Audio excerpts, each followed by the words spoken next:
Hola, muy buenos días. Vamos a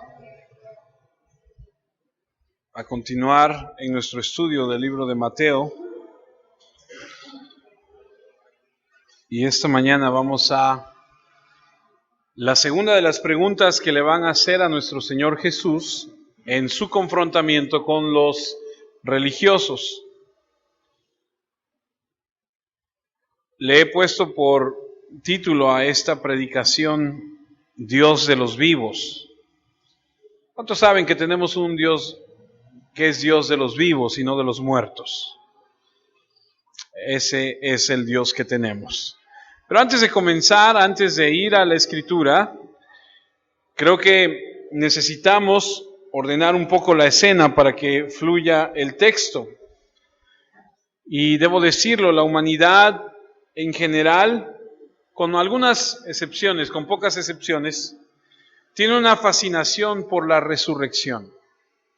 Esta mañana vamos a ver cómo un grupo de religiosos va a ir con Jesús con la segunda pregunta para confrontarle, para ver en qué pueden hallar en él, para acusarle, para desacreditarlo. Y la semana pasada vimos que los fariseos mandan a sus discípulos junto con los herodianos para tentar a Jesús, para ver en qué le pueden cachar, si me permite, para desacreditarlo. Y esta mañana vamos a ver la segunda pregunta, pero esta segunda pregunta tiene que ver con la resurrección. Como le decía, la gran mayoría de la humanidad, a través de los años, a través de la historia, tiene una fascinación por la vida después de la muerte. Un profesor de la universidad en Estados Unidos, la Universidad de Yale, dijo: no puedo creer que Dios creara al hombre para después abandonarlo en la tumba. En el corazón, en el pecho del hombre, siempre hay esa esperanza de qué hay, o más bien esa incógnita o ese querer saber qué hay después de la muerte. Los egipcios, por ejemplo, usted y yo sabemos que los egipcios embalsamaban y preparaban a sus muertos para lo que venía después. Hallaron la tumba de un faraón de nombre Keops, sellada hace más de 5,000 años, y descubrieron que en ella había algo que se llama el barco solar, algo que este faraón había construido para su vida después de la muerte, para poder navegar a través de los cielos en su próxima vida. Los griegos ponían una moneda en la boca de la persona que moría para que pagara su pasaje a través del lago. Algunos indios americanos, cuando moría un guerrero, enterraban a un pony junto a él, un arco y unas flechas, para que después de la muerte pudiera seguir cazando. Los nórdicos, con frecuencia, los vikingos, con frecuencia enterrarían también un caballo junto al héroe muerto para que pudiera tener un viaje triunfal por la inmortalidad. En Groenlandia, los esquimales, cuando moría un niño, enterraban junto a él a un perro para que el perro lo guiara a través de los pastizales, a través de la hierba fría, para que no estuviera solo después de la muerte. Y los judíos no eran diferentes. Los judíos, era parte del pensamiento judío que había vida después de la muerte. Y los fariseos creían que cualquiera que fuera la situación en la que tú murieras, ya sea tu condición matrimonial, tu condición física, tus deformidades, cicatrices, tu ropa incluso, cuando tú murieras, de esa misma forma, cuando tú resucitaras, tú vendrías otra vez. Para ellos era como tú morías, cuando llegara el momento de resucitar, volverías de la misma forma. Porque si no, no sabrían los que te vieran que habías resucitado. Si volvías de una manera diferente, dirían, no, pues no sabemos si eso no es, pero si venías con la misma forma, misma ropa, mismas cicatrices, misma situación como la que moriste, dirían, ese sí resucitó. Ahora, los judíos, y estoy asentando las bases de lo que vamos a tratar en un momento. Usted sabe que en el tiempo de Jesús estaban, y precisamente en el momento en el que estamos, un grupo de hombres que se llaman fariseos. Están los que vamos a estudiar en esta mañana, saduceos, que no creen en la resurrección, y son los que van a ir a Jesús a preguntarle. Están un grupo de hombres que son los herodianos, que ya vimos, y los esenios, que son los que transcriben las escrituras. Son un grupo de hombres que están en este lugar, y va a haber una confrontación con Jesús. Pero los fariseos y todos los judíos en general, que tenían la escritura del Antiguo Testamento, sabían que la escritura decía y hablaba acerca de la resurrección. Así que vamos a la primera escritura de esta mañana, que es el Salmo 16. Y escuche con atención lo que la escritura enseña de la resurrección. El Salmo 16, versículo 9, 10 y 11, dice lo siguiente: Se alegró por tanto mi corazón y se gozó mi alma. Mi carne también reposará confiadamente, porque no dejarás mi alma en el Seol. ¿Usted sabe lo que es el Seol? Aquellos que no saben lo que es el Seol, es el infierno. Ni permitirás que tu santo vea corrupción. Me mostrarás la senda de la vida, en tu presencia hay plenitud de gozo, delicias a tu diestra para siempre. Lo que nos enseña el Salmo es que hay vida después de la muerte. Lo que nos enseña el Salmo es que los judíos sabían, se les había enseñado que el Antiguo Testamento hablaba de una resurrección, de una vida después de la muerte. Hay esperanza, la esperanza de que no habría corrupción en última instancia, ni muerte final, sino vida tras la muerte. El Salmo, ahí mismo en el Salmo 73, versículo 24. Me has guiado según tu consejo, y después me recibirás, dice, en gloria. Estoy retomando lo que dice la Escritura para enseñarle que la Escritura habla de una vida después de la muerte. Oseas, el libro de Oseas en el capítulo 6, versículos 1 y 2. Oseas 6, 1 y 2. Venid y volvamos a Jehová, porque Él arrebató y nos curará, hirió y nos vendará, nos dará vida después de 2 días, y en el tercer día nos resucitará y viviremos delante de Él. ¿Cuál es el punto? El punto es que la Escritura en el Antiguo Testamento enseña que hay vida después de la muerte. Daniel, el libro del profeta Daniel, capítulo 12, versículo 2.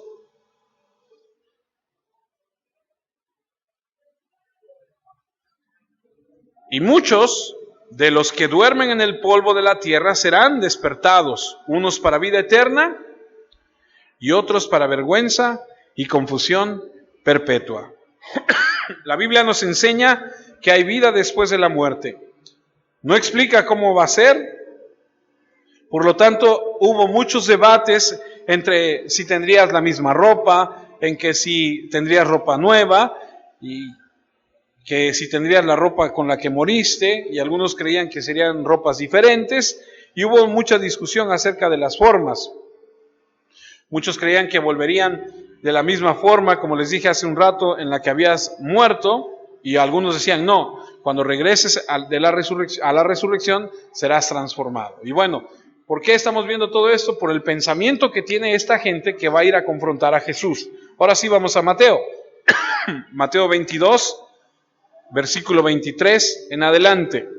Dios de los vivos. Dice la Escritura en Mateo 22. Aquel día es miércoles, acuérdense, estamos en el templo. Vinieron a él los saduceos, que decían que no hay resurrección, y le preguntaron, diciendo, Maestro, Moisés dijo, si alguno muriese sin hijos, su hermano se casará con su mujer y levantará descendencia a su hermano. Hubo pues entre nosotros 7 hermanos.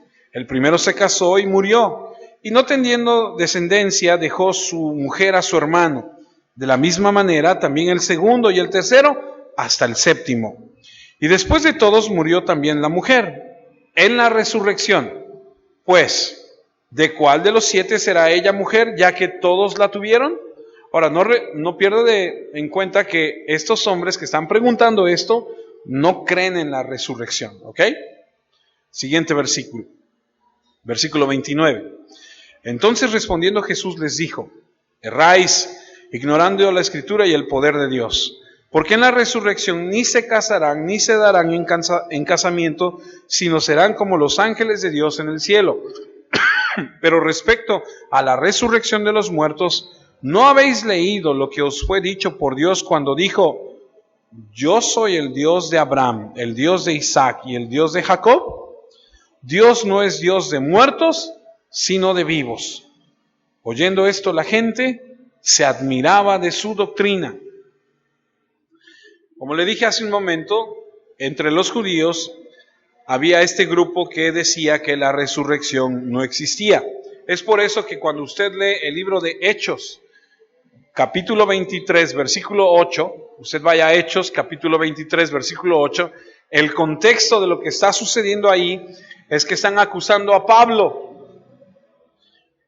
Y Pablo, al darse cuenta que entre la multitud hay fariseos y saduceos, él dice algo acerca de la resurrección y se crea un pleito entre ellos.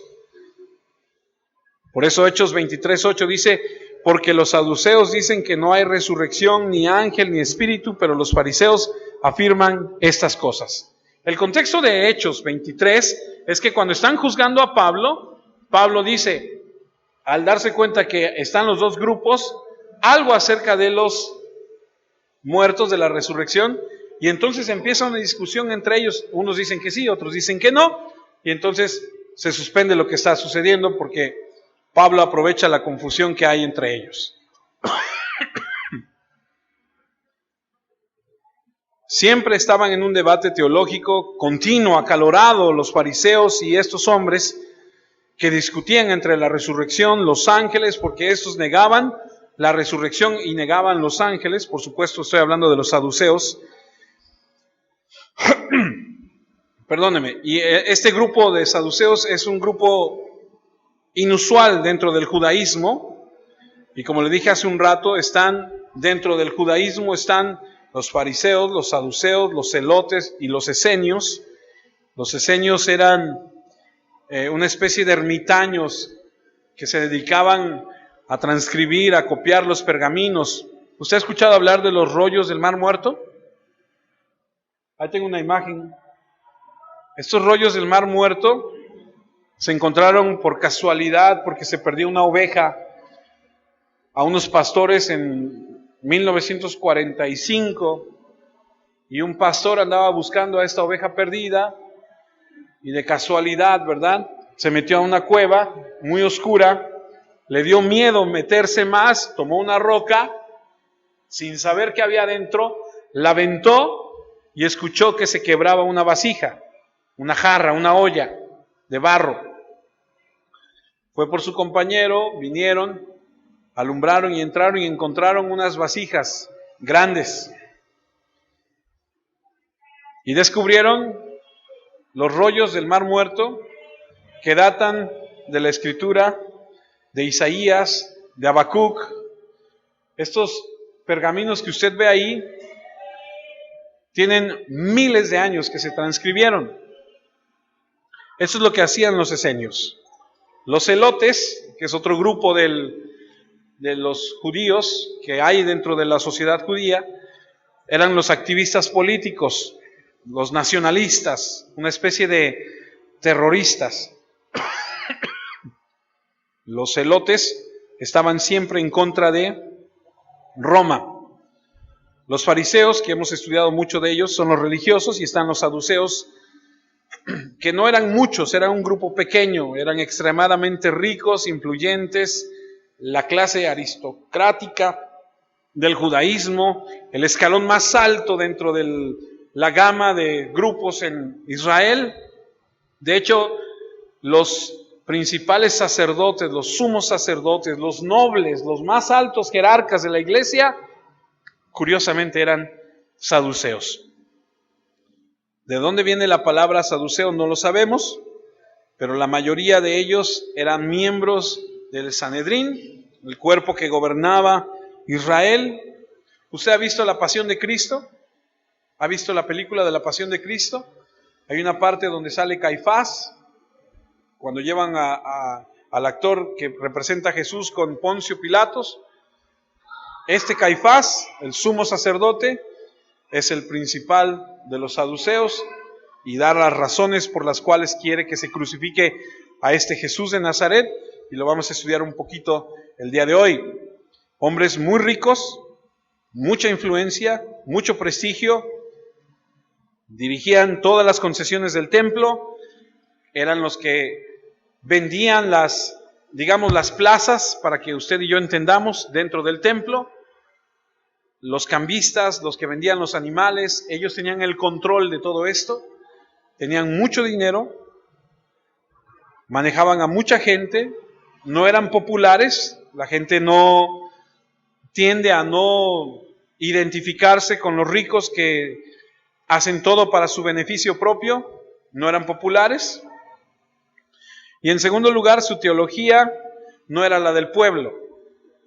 La teología de los fariseos era más la del pueblo, pero la de ellos era un elitista, y siempre había conflicto entre los fariseos y saduceos, sumado a toda la impopularidad que tenían, porque la gente no los quería.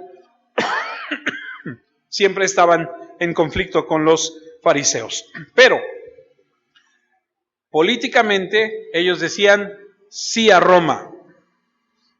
Los saduceos decían sí a Roma. Ahora, ¿por qué le estoy diciendo todo esto? Usted podrá estar pensando aquí, yo vine a una clase de historia a la iglesia.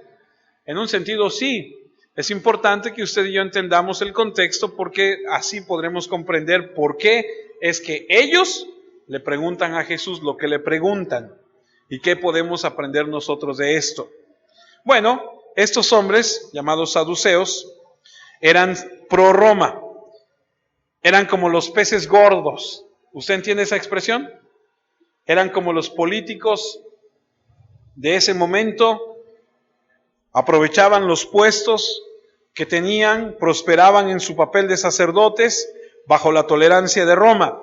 Roma les permitió hacer ciertas cosas y ellos aprovecharon. Roma viene e invade Israel y les dice, ustedes controlen a la gente, y les permite a ellos tomar control de todo lo que sucede. Es por eso que cuando usted ve la historia de la Pasión de Cristo, este Caifás lleva a Jesús a Poncio Pilato y le dice, no nos está permitido matarle. Eso solo lo hacen ustedes. Por eso te lo traemos para que tú lo crucifiques. Si les hubieran dado el permiso, lo hubieran crucificado desde el primer momento. Lo hubieran matado desde el primer momento, pero no.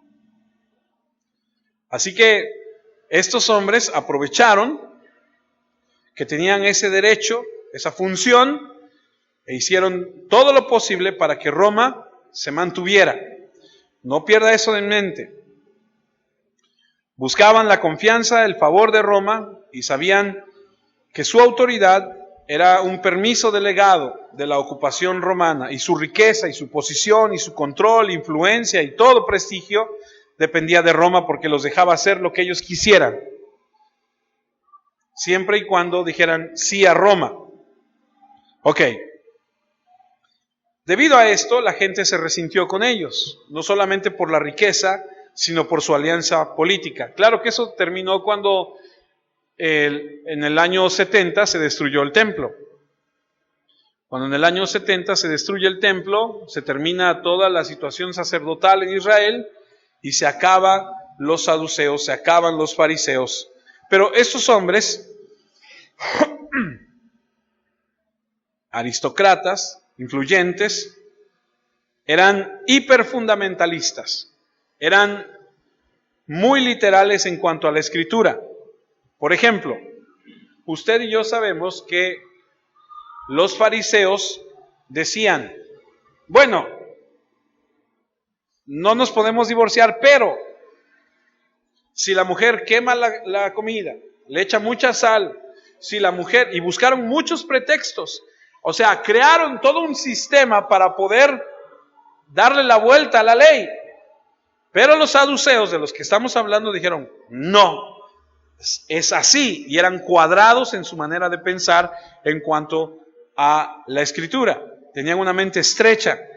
Dice Josefo, el historiador judío, que eran más crueles que los fariseos en la aplicación de la ley. Estos querían ser muy rectos, querían ser muy literales, eran fanáticos, rechazaron la ley oral, rechazaron las tradiciones, eran rígidos y se enorgullecían de perseverar, de preservar y de guardar la fe pura como ellos creían. Así que siempre había un conflicto. Ahora, ¿por qué le estoy diciendo todo esto, amado? Porque los saduceos no creían en la resurrección. Pero ¿cómo no poder llegar a creer en la resurrección si la Biblia habla de eso?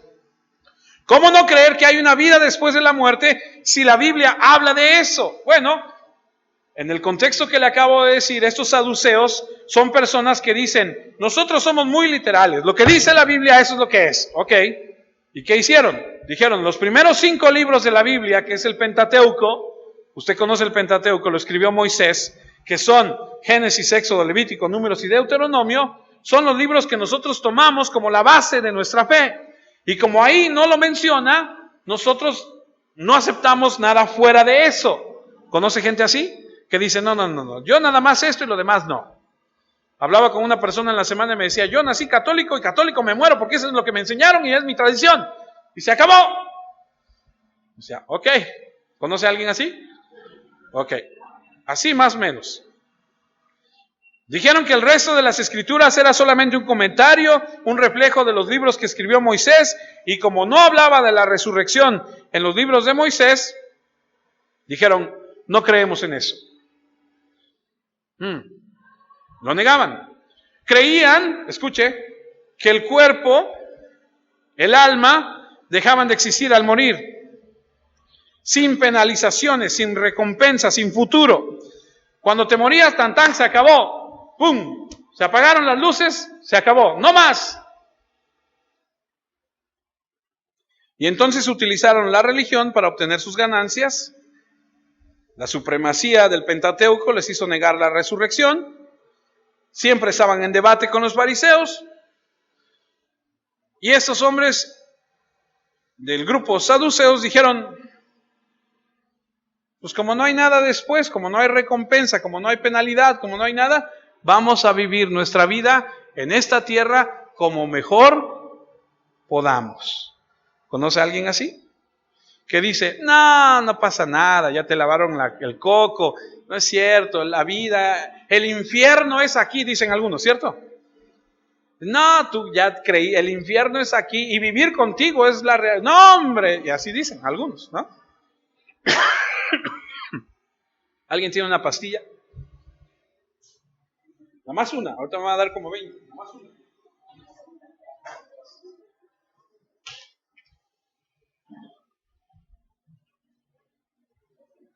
Perdón, me ando un poco mal, me duelen hasta los pulmones.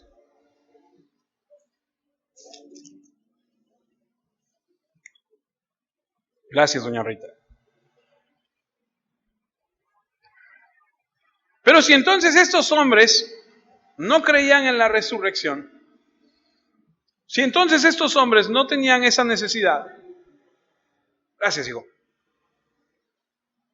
¿Cuál era el problema con Jesús? Piénselo conmigo por un momento. Los saduceos decían, pues no hay, o sea, no tenemos necesidad de un salvador para lo que viene después, ¿me entiende? O sea, si nosotros no creemos que hay una vida después de la muerte, ¿por qué hemos de querer hacerle daño a este hombre que predica que Él es el Salvador, que después de la muerte hay una vida eterna, que Él nos va a salvar de eso. Entonces, ¿por qué se meten con Él? ¿Cuál es el interés que ellos tienen de eliminar a Jesús del cuadro? ¿Sí entiende lo que le digo? O sea, si ellos no creen en la predicación, por eso es que usted no ve a estos hombres en el inicio del ministerio de Jesús. A los que ven constantemente ahí atacando, cuestionando y enfrentándose a los fariseos. Pero los saduceos no. ¿Por qué sintieron la necesidad de eliminar a Jesús? ¿Por qué se unieron a sus contrincantes, a los fariseos, a los que piensan diferente a ellos? ¿Qué los motivó a ir y juntarse y decir, ok, nos vamos a hermanar con ustedes y vamos a ir en contra de Él?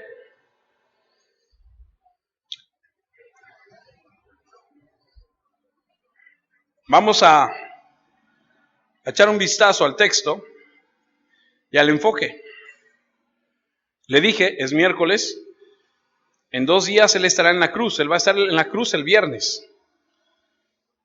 Jesús ha enseñado en el templo, es detenido por los líderes, le piden cuentas y le dicen, a ver, ¿con qué autoridad estás enseñando? A ver tus papeles. ¿Quién te ordenó a ti ser maestro de la ley? ¿En qué escuela te graduaste? Y Jesús empieza a confrontarlos. Les enseña 3 parábolas. Ellos ahora van a venir con 3 preguntas. Esta es la segunda. Querían meterlo en problemas con los romanos cuando vienen y le dicen, ¿esta moneda se la damos al César o no? Si él contestaba, no se la den, se metían en problemas con el César.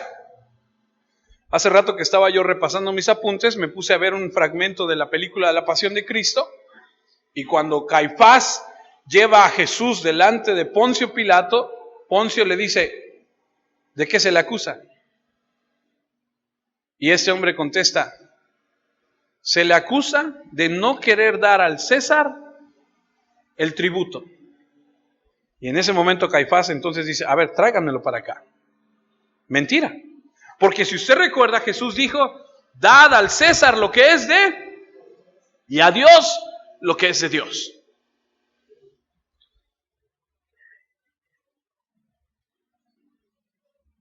Y querían atraparlo, porque si él decía eso, entonces podían ir a acusarlo de que está incitando a la gente a una revolución, vendría a Roma y lo quitaría de en medio. Pero no contaban con que Jesús iba a responder como le respondió. Y ahora aquí el intento es desacreditarlo con una pregunta para que la gente escuche algo de acuerdo a la resurrección y lo desacrediten como maestro. Pero ¿cuál es el interés? Si no tienen ellos una esperanza mesiánica, no creen en la vida después de la muerte, ¿por qué estaban entonces buscando eliminarlo? Bueno, le voy a decir por qué. Porque cuando tú afectas el interés de alguien, monetariamente hablando, va a brincar. ¿Qué había hecho Jesús el día anterior? Había ido al templo y había limpiado el templo. Había quitado a los cambistas, había quitado a los que vendían. ¿Y quiénes eran los más beneficiados de eso? Los saduceos. Entonces cuando sucede esto dice, no. O sea, el que predique todo lo que quiera, el que tenga ya su grupo de personas allá, pero cuando se metió con el dinero dijeron, no, entonces no, hasta aquí llegaste. Y entonces se juntan con los fariseos y van en contra de él. Estaba invadiendo su territorio y ahora estaban involucrados. Una segunda razón por la que creo que se involucraron es porque ellos vieron la multitud que estaba alrededor de Jesús desde que él entró en la ciudad el lunes, desde que arrojaron las palmas, sus vestidos a sus pies, desde que lo saludaron como el hijo de David, el Mesías, el Rey, el Salvador, y ven que se junta tanta gente y dicen, es otra forma que yo pienso, este puede incitar a una revolución, y si incita a una revolución, y Roma dice hasta acá, como sucedió 70 años después de esto, los romanos no van a venir a decir, tú sí, tú no, ¿quién estaba ahí? ¿Tú? Ah, no, tú. No, los romanos van a venir y van a barrer parejo con todos los judíos, y nuestra posición de gobierno, de privilegio, va a sufrir. Así que entonces dicen, vamos en contra de él, vamos a juntarnos. Mire lo que dice Juan capítulo 11. Juan capítulo 11, versículo 47.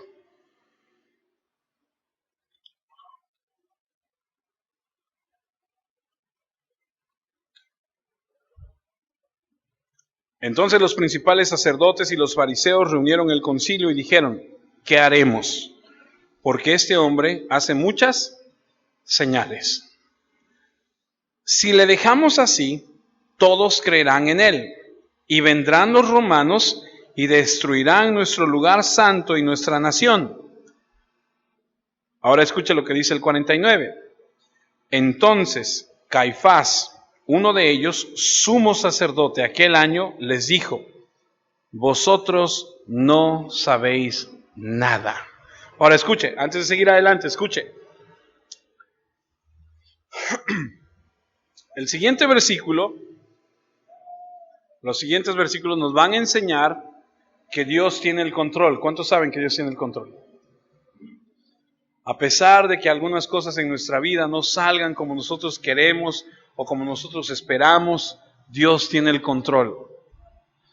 Caifás dice, ustedes no saben nada, y les va a decir algo que nos hace ver que Dios, por eso me encanta cuando leo la escritura que dice, nuestro Dios es el Dios que sabe el final desde el principio. Él sabe todo. Y dice el siguiente versículo 50, ni pensáis que nos conviene que un hombre muera por el pueblo y no que toda la nación perezca.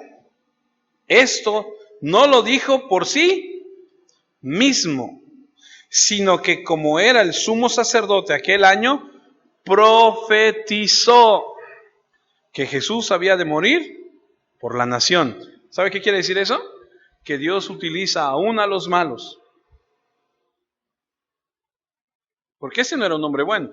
Este era un hombre egoísta que pensaba en él, que no le importaba otra cosa. Pero como era el sumo sacerdote, dice aquí que profetizó y dijo, no, en lugar de que muramos todos, mejor que nada más muera él. Y así iba a ser. 52. Y no solamente por la nación, sino también para congregar en uno a los hijos de Dios que estaban dispersos. Así que desde aquel día acordaron matarle. Por tanto, Jesús ya no andaba abiertamente entre los judíos, sino que se alejó de ahí a la región contigua del desierto, a una ciudad llamada Efraín, y se quedó ahí con sus discípulos. Es decir, estas personas hicieron una reunión y dijeron, vamos a ir en contra de él. Ok, estas personas eran hedonistas. ¿Usted sabe lo que es eso? El que solamente quiere su satisfacción, solamente piensa en él, solamente quiere su prosperidad. Vivir lo que puedas, sacar provecho de la vida, todo lo que puedas, llenar tu copa hasta el borde, no pensar en nadie más sino en ti. No te preocupes porque tendrás que dar cuentas de eso, no pasa nada, decían. Así que cuando la gente predicaba de la resurrección, ellos se molestaban. Si usted lee Hechos 4, después en casa, usted se va a dar cuenta que cuando Jesús resucita, los apóstoles iban y predicaban a los saduceos y los metían en la cárcel, porque estaban furiosos de la predicación de Jesús. O sea, cuando Jesús resucita, entonces la gente dice, entonces era verdad, entonces ellos están mal.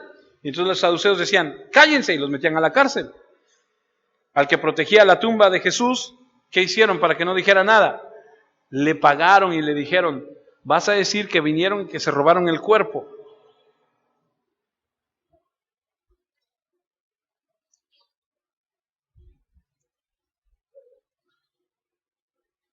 Por eso estaban muy molestos en Hechos. Si Dios nos da vida, después algún día veremos el libro de Hechos y le decían, cállense, no hablen de eso. Hablar de la resurrección. Todo el mundo empezaba a creer de la resurrección de entre los muertos. Y entonces eso probaría que ellos estaban equivocados y entonces la gente diría, pues tú nos dices una cosa y sucede otra cosa, entonces tú no sabes. Y entonces ya no serían maestros de nadie, ya no serían respetados. Por eso es que estaban muy molestos. Y entonces aquí el plan es hacer que Jesús, a través de una pregunta, parezca necio, desacreditarlo en el pueblo, que pierda su influencia. Entonces no importa lo que enseñe, si comprobamos que lo que él enseña está mal. Así ya no será una amenaza y le podremos desacreditar delante del pueblo. No pudieron desacreditarlo delante de los romanos, vamos a desacreditarlo delante de los judíos. Mateo 22, 23.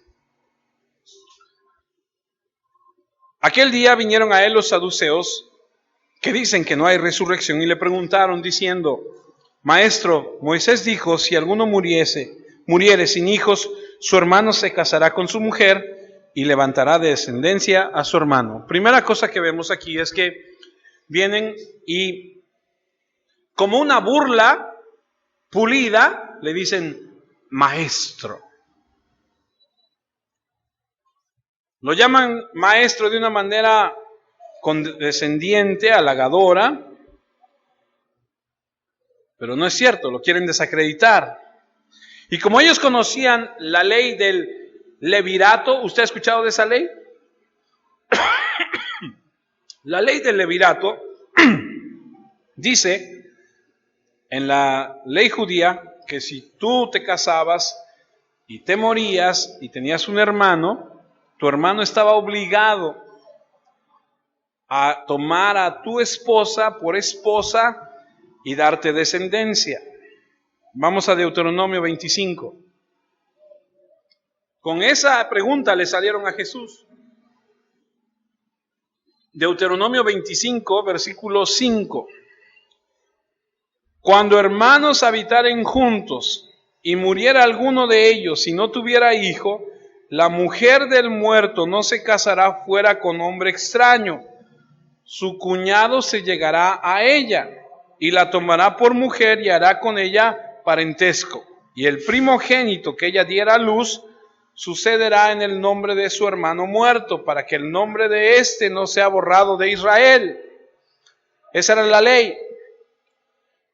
Ahora escuche, era una ley dada a los judíos en aquel momento, en aquel tiempo, para que se preservaran las familias. Se estaba formando la nación, se estaba formando el pueblo, y para que no se perdiera eso, el Señor dijo que se junte el cuñado, que tenga descendencia, y que a ese hijo se le dé el nombre de su padre y todo lo que sea de su padre, para que él pueda continuar el nombre de su padre. ¿Sí entiende? Mi papá es Vicente II. Era de Centroamérica, se lo he platicado. Cuando me caso con mi esposa y nace mi primera hija, todo el mundo feliz y contento, y nace la segunda, y todo el mundo feliz y contento, y nace la tercera, y todo el mundo feliz y contento, y mi papá me decía, ¿y el que va a llevar mi nombre? Porque conmigo se muere su nombre. ¿Entiende lo que le digo? Entonces yo obediente dije, no, pues hasta que llegue el que lleve el nombre, ¿no? Y entonces nace Josué, y me acuerdo, como si hubiera sido ayer, llega mi papá y me dice, este va a continuar con el legado de mi apellido. Le dije, así es. Entonces ahora el apellido Lara no termina, sino que continúa. ¿Sí? A eso, ¿sí entiende lo que le estoy diciendo? Porque de lo que se trataba es que se preservara la tierra en su herencia tribal, que siguiera. Génesis, capítulo 38. Esto es antes de que se le dijera a Moisés. Génesis 38.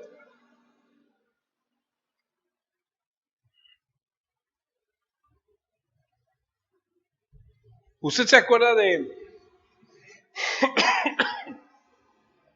Abraham? Tuvo 2 hijos. No, tuvo uno, Isaac. Isaac tuvo 2 hijos. Jacob y Esaú. Y Jacob tuvo a 12. ¿Sí? Y uno de esos tuvo a 2. Mire lo que dice. El nombre Judá. Entonces Judá dijo a Onán: llégate a la mujer de tu hermano y despósate con ella y levanta descendencia a tu hermano, porque ese había muerto. Versículo 9. Y sabiendo Onán que la descendencia no había de ser suya, sucedió que cuando se llegaba a la mujer de su hermano, vertía en tierra, por no dar descendencia a su hermano. Y desagradó en ojos de Jehová lo que hacía, y a él también le quitó la vida. O sea que ese hombre, por mandato de su padre, le dice: júntate con tu cuñada para que le des a tu hermano un descendiente. Pero dice que vertía en tierra. ¿Le tengo que explicar qué es eso? Gracias. Y dice el versículo 10 que le desagradó a Dios eso y le quitó la vida. O sea que Dios le dijo: no vas a obedecer, y lo mandó a llamar. Se negó a dar un hijo a la esposa de su hermano y así asumir su papel, y entonces Dios lo mató, tomó su vida. Porque en aquellos primeros años, escuche, en la formación de este pueblo de Dios, tenía que mantenerse la identificación. Tenía que haber un grupo de personas. No era que tuvieras varias mujeres, no. Era que siguiera la semilla. La ley originalmente fue dada a los patriarcales para mantener el nombre de la familia, el honor de la familia, la herencia, la tribu. ¿Usted se acuerda de Ruth?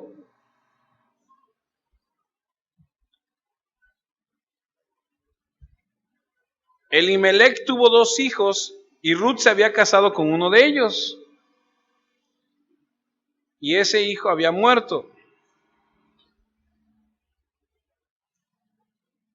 No le había dado ningún hijo. Y la historia nos cuenta que esta mujer Ruth se tuvo que juntar con el primo de ellos de nombre Boz.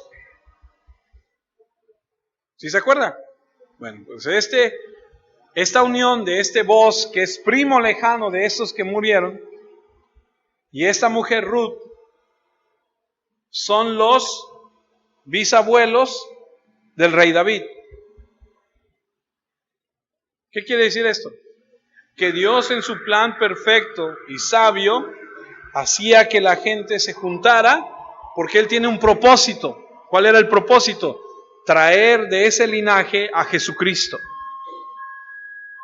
¿Me está siguiendo? Entonces, había un propósito para esto.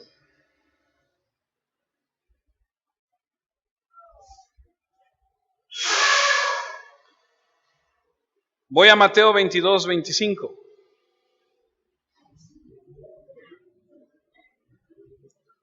Mateo 22, 25. Siguen estos hombres, saduceos. Hubo pues entre nosotros 7 hermanos. El primero se casó y murió, y no teniendo descendencia dejó su mujer a su hermano. De la misma manera también el segundo y el tercero hasta el séptimo. Y después de todos murió también la mujer. Yo no sé tú, pero si yo fuera el séptimo, yo no estaría, yo ya me hubiera ido. Es decir, esta es la viuda negra, mata a todos mis hermanos. No sé qué está pasando, pero todo el mundo se está muriendo muy rápido. Pero estos hombres traen esta situación, este cuestionamiento a Jesús, tratando de engañar, tratando de ver qué va a decir. Y el versículo 28 dice, y en la resurrección, pues, ¿de cuál de los 7 será ella mujer? Ya que todos la tuvieron. Y es una pregunta que de repente dices, pues imagínate, si resucitan todos, todos podrían reclamarle y decir, pues es mi mujer, no, pues también es la mía, no, pues yo también, ¿no? Y están pendientes de lo que va a decir Jesús. Y imagínate, está en el templo y hay muchas personas escuchando. ¿Qué va a responder?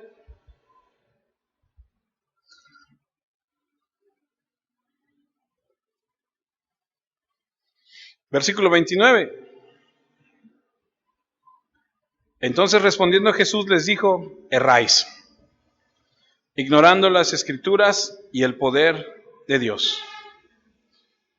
No entiendes la palabra de Dios, no entiendes el poder de Dios. Si conocieran las escrituras, sabrías que Dios promete resurrección. Si conocieran el poder de Dios, sabrías que Dios puede levantar a la gente de un estado en el que eso no va a ser un problema. Versículo 30. Porque en la resurrección ni se casarán ni se darán en casamiento, sino serán como los ángeles en los cielos. No dice que vayan a ser ángeles, dice que serán como ellos. ¿Cómo?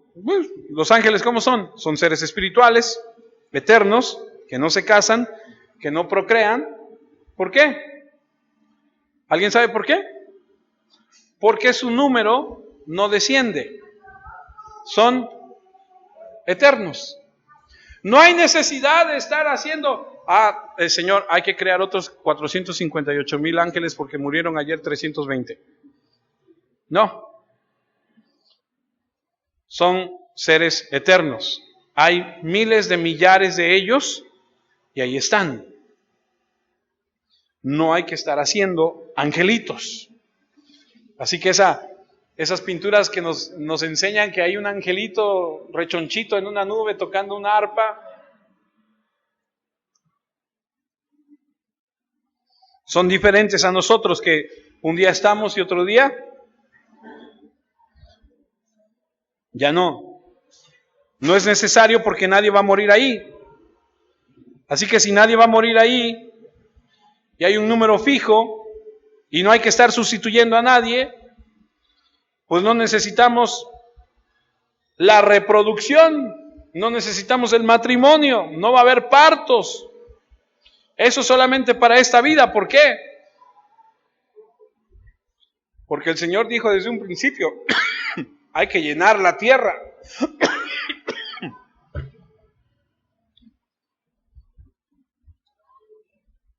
Ahora, algunas personas cuando leen esto y dicen, o sea que en la eternidad no nos vamos a casar. No. Algunos dicen, aleluya.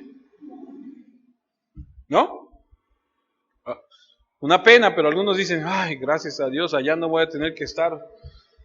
Y algunos dicen, no, pues hay que apurarnos porque pues allá no va a haber, entonces vamos a casarnos y vamos a aprovechar, y ¿no? Pues depende de cada quien, como lo vean. Algunos tienen prisa porque se van a perder de algo realmente maravilloso. Pero bueno,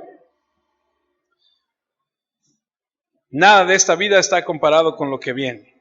Pero allá no va a haber matrimonio. Cuando lleguemos al cielo, no habrá gente esperándote para seguir el matrimonio.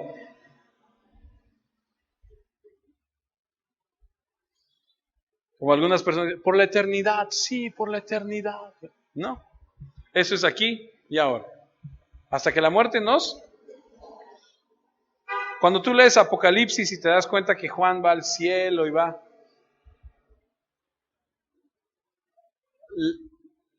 En pocas palabras, Dios lo llena todo, no va a haber necesidad de nada. Cuando estás en la presencia del Señor, no quieres otra cosa más que su presencia. No hay necesidad de otra cosa. Entonces él dice, no va a haber una relación exclusiva, no hay una intimidad en ese sentido. En el cielo van a ser como ángeles, inmortales, espirituales, glorificados, eternos. Ya no hay necesidad de reproducirse. Y el punto de los saduceos no demuestra otra cosa más que su ignorancia. Nada más que tu ignorancia, de no poder creer en Dios, de no poder creer que Él puede darte puede resucitarte. Al parecer los corintios también estaban en la misma situación, porque leo 1 Corintios 15, versículo 52. 1 Corintios 15, 52. Pablo hablando y diciendo, en un momento, en un abrir y cerrar de ojos, y a la final trompeta, porque se tocará la trompeta y los muertos serán resucitados, incorruptibles, y nosotros seremos transformados. Usted abra y cierre sus ojos, así, ahí está ya. En ese segundo, en ese micro de segundos, seremos transformados. Porque es necesario que esto corruptible se vista de incorruptible y esto mortal se vista de inmortalidad. Y cuando esto corruptible se haya vestido de incorrupción, y esto mortal se haya vestido de inmortalidad, entonces se cumplirá la palabra que está escrita, sorbida es la muerte en victoria. Imagínate, no podemos pensar que Dios está confinado, limitado. Si Él puede producir tanta variedad aquí, ¿cómo no va a ser posible que Él pueda dar resurrección a los muertos? Continúo en Mateo 22, 31. Pero respecto a la resurrección de los muertos, ¿no habéis leído? Y ahí otra vez hay un sesgo sarcástico de Jesús.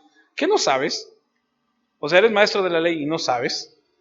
Con respecto a la resurrección de los muertos, ¿no habéis leído lo que os fue dicho por Dios cuando dijo, yo soy el Dios de Abraham, el Dios de Isaac, el Dios de Jacob? No es Dios Dios no es Dios de muertos, sino de vivos.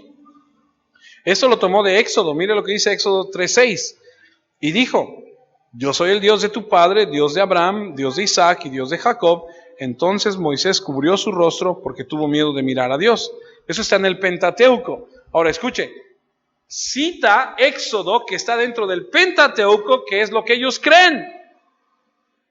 Y Jesús les va a dar una enseñanza con lo que ellos dicen que es solamente lo que ellos creen. Ahora escuche, no pierda de vista eso. Ese yo soy es tiempo presente. El Dios de Isaac, el Dios de Abraham, el Dios de Isaac, el Dios de Jacob. Y el argumento aquí es que este verbo está en tiempo presente. Él no dice yo era Dios de Abraham, yo era Dios de Isaac, yo era Dios de Jacob. Cuando se escribió el Éxodo, cuando se escribió esto, Abraham, Isaac y Jacob tenía tiempo de haber estado muertos. Pero cuando se escribe yo soy el Dios de Abraham. Sigo siendo. Están vivos. Murieron, pero después de la muerte hay vida. ¿Cuántos saben que Dios no lo honran, ni lo alaban, ni lo exaltan, ni lo obedecen los muertos? Lo hacen los vivos. Dios no es un Dios de muertos, es un Dios de vivos. Y Jesús toma la escritura del Éxodo y les dice, ¿qué no saben que Dios dijo? Yo soy Dios de Abraham. No era, yo soy. ¿Qué implica eso? Que Abraham está vivo, que hay vida después de la muerte. Génesis 26, 24, y se le apareció Jehová aquella noche y le dijo, yo soy el Dios de Abraham, tu padre, no temas, porque yo estoy contigo y te bendeciré y multiplicaré tu descendencia por amor de Abraham, mi siervo. Y luego Génesis 28, 13, y aquí Jehová estaba en lo alto de ella y él dijo, yo soy Yo soy Jehová, el Dios de Abraham tu padre y el Dios de Isaac. La tierra en que estás acostado te la daré a ti y a tu descendencia. Otra vez, Dios siempre dijo, yo soy, yo soy, yo soy. Nunca dijo yo era. Es que como ya se murieron, pues yo fui o yo era. No, yo soy. ¿Por qué? Porque están vivos.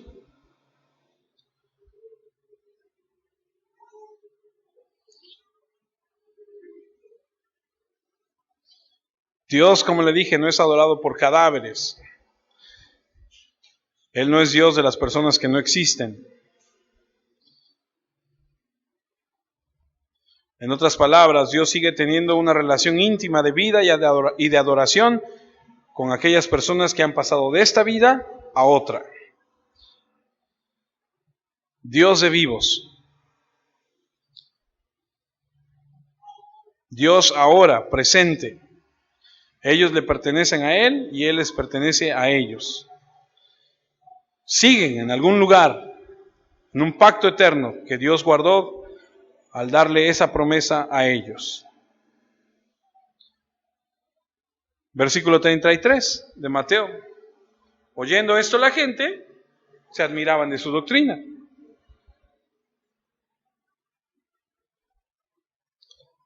Estaban admirados diciendo, wow.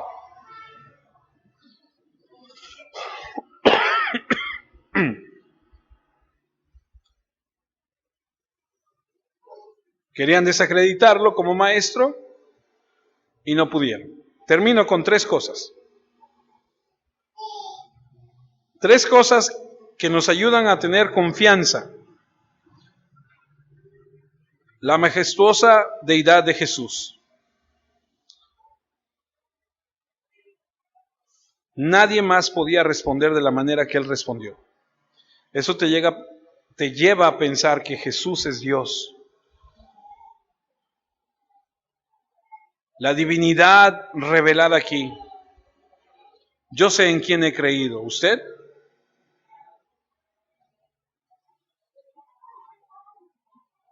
Veo su deidad, su profunda sabiduría. Antes de que le pregunten, Él ya sabe. Él les enseña con lo que ellos están argumentando. Él sabe la intención de sus corazones. Vemos la deidad. Otra cosa, segundo, el compromiso con la Escritura.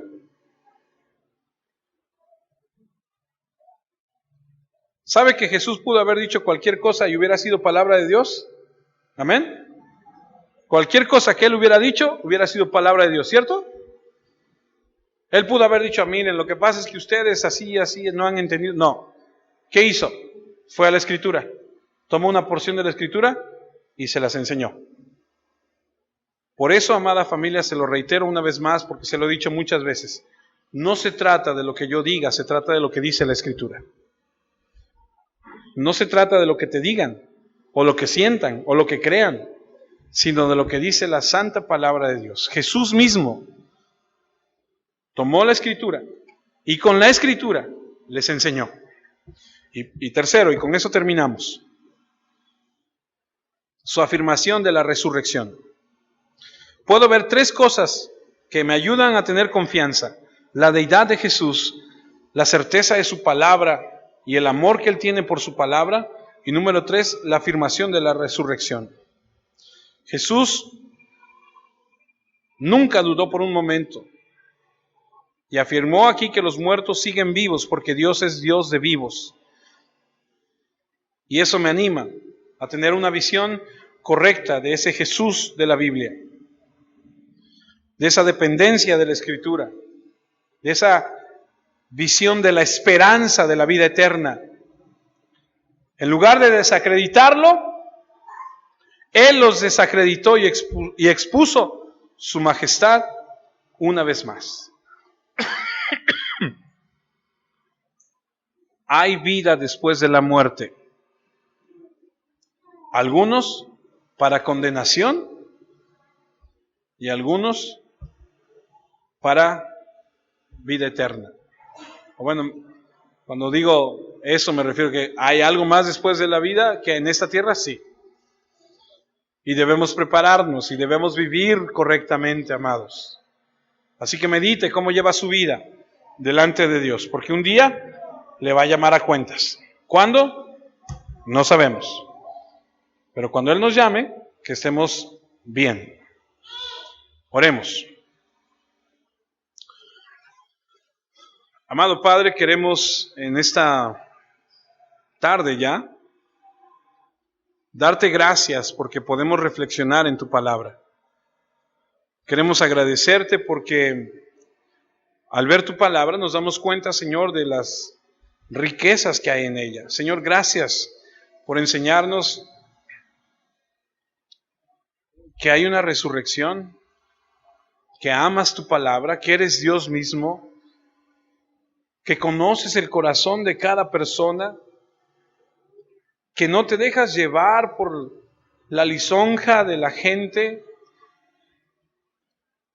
que eres sabio, prudente, que nos amas, que quieres que procedamos al arrepentimiento. Gracias, Jesús, por tu palabra. Gracias por enseñarnos.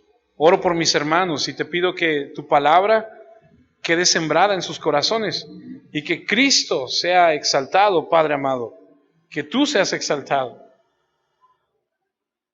Enséñanos a honrarte y amarte, a depender de ti, Señor.